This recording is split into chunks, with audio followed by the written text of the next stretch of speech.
Greetings, everyone. I'm Eric Paulson with Your Essential Practice. For today's Divinely Guided Rune reading, we're getting into the week of the 3rd through the 9th for the Divinely Guided Rune reading. So without further ado, let's just jump right in and get into your zodiac sign for this week of the 3rd through the 9th. Greetings, Cancer. Welcome to your rune reading for the 3rd through the 9th. I have meditated on your runes already and cleared the energetic space and shuffled the runes for your reading. And then we're going to have a message from the Soul's Journey Oracle deck at the very end of your reading, so please stay tuned for that. All right, let's get a message from the energetic near past for you from this. All right.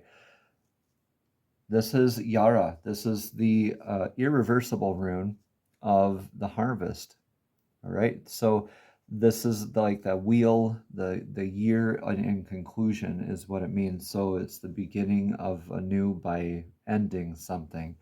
The harvest is about learning and taking lessons, right? How much am I harvesting? And the quality of what was the quality of what I'm harvesting? Did I plant enough seed? Did I nourish the seeds enough? Did I plant it in right soil? Were they nurtured? Did they get enough sunlight, enough water? All those things, all these lessons that you've been learning here in the past. A lot of this clean slate kind of energy from this eclipse energies that we've been going through. All right, so a lot of evaluation and learning lessons, things like that here. Moving into the now energy is another irreversible rune of Hagalaz. So this isn't a rune of natural disaster. This literally means hail. This is an unintended eventuality. This is not a very bad thing because you just came off of this harvest and then the hail happened. So you just you may have just dodged this storm very, very narrowly here, Cancer. So you might have just gotten your crop in and just in time for this storm to hit your field.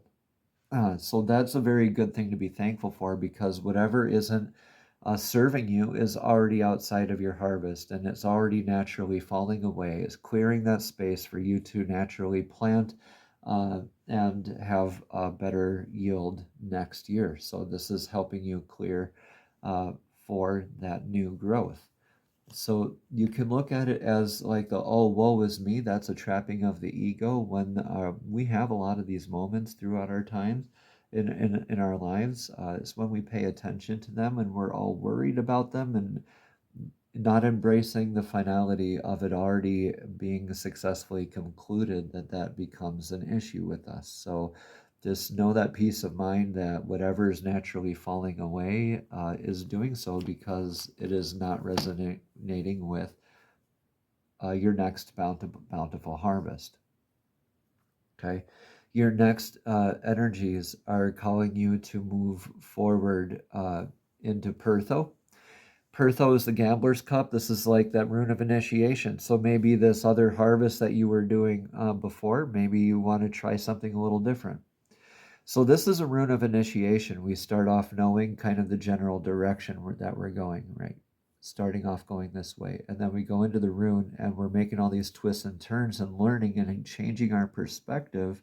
So now we're facing this way when we're on our way out. So we have a little bit more of a changed perspective, a little bit of learning through that initiation of Pertho and going out and taking that leap. The universe saying, look, I got you. Right? Kind of with those hands holding up, say, look, I got you.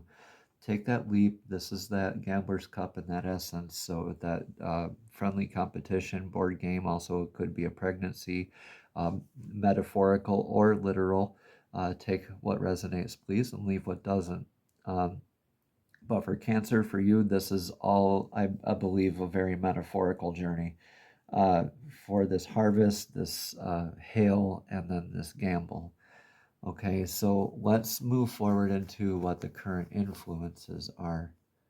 Yeah.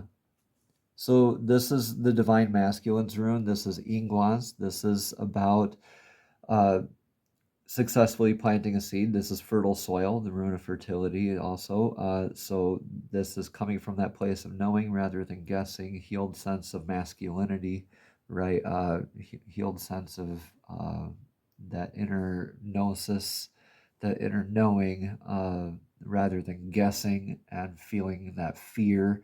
Now you're influenced to start in these new beginnings of being more secure and healing in your divine masculine. Before, this could have been very discordant energies that kind of led you to this. Maybe you dodged a bullet, metaphorically, so to speak, or maybe this is a trigger moment that was brought up to you recently, but you do want to go all in for this. So again, take what resonates and leave what doesn't. But the advice here in the very near future is, yes, go all in, because the influences are on healing your divine masculine. And this is beautiful stuff, because after this sort of like a hail, you have that beautiful fertile soil to replant in after the harvest. So this is still, it could be your victory, if you just could recognize it for what it is. All right, you're not being called to just know every single detail. Just trust in divine source, saying, look, I got you, take that gamble, take that leap, right? Let what no longer resonates just keep falling off, so you can build and replant in your sense of your inner knowing, your inner standing, right? Your current advice for this rune reading here, Cancer, is in the beautiful birch goddess's rune of Berkana, literally meaning birch. This is the beginnings. So harvesting, natural disaster, taking a gamble and planting new seed, and it grows new things. Come on, are you like etherical farmers? Like, because this is like an etherical farmer's kind of rune. Like you be out there in your dreaming state, like you're busy in another dimension doing some farming here. Like you're calling in some major energies here, Cancer, because this is a beautiful like goddess type of nurturing energy. So you have that huge space that you've created for yourself, and oh my gosh, you've learned from your previous harvests. You're taking that gamble with that beautiful new direction that you're going in, and you're nourishing it.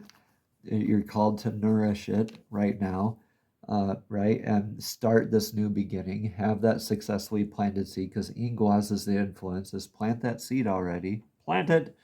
And your outcome is in Therisas. Therisas is that swift action. It's that, like the Thor's hammer, the Mjolnir. It always knows where to strike, and it's going to strike true. And now it can build, it can protect, it can destroy. The choice is always up to you. This is also called the thorn. You always want to pull out a thorn pretty soon, right? You want to thoroughly move it out, otherwise you get infection. This is also called the hill or the giant, where you want to thoroughly conquer it, or you'll run out of energy and not be able to continue on your path.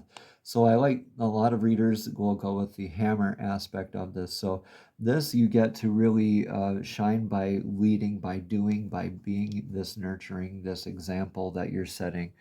And you are definitely blessed in doing this. Take what resonates, please, and leave what doesn't. Whatever this means for you, leave a comment, please, because this is okay with this farmer type of energy. I'm going to call you my farmers now for a little while, lovingly, of course, because after you plant that seed, you got to get to work with what?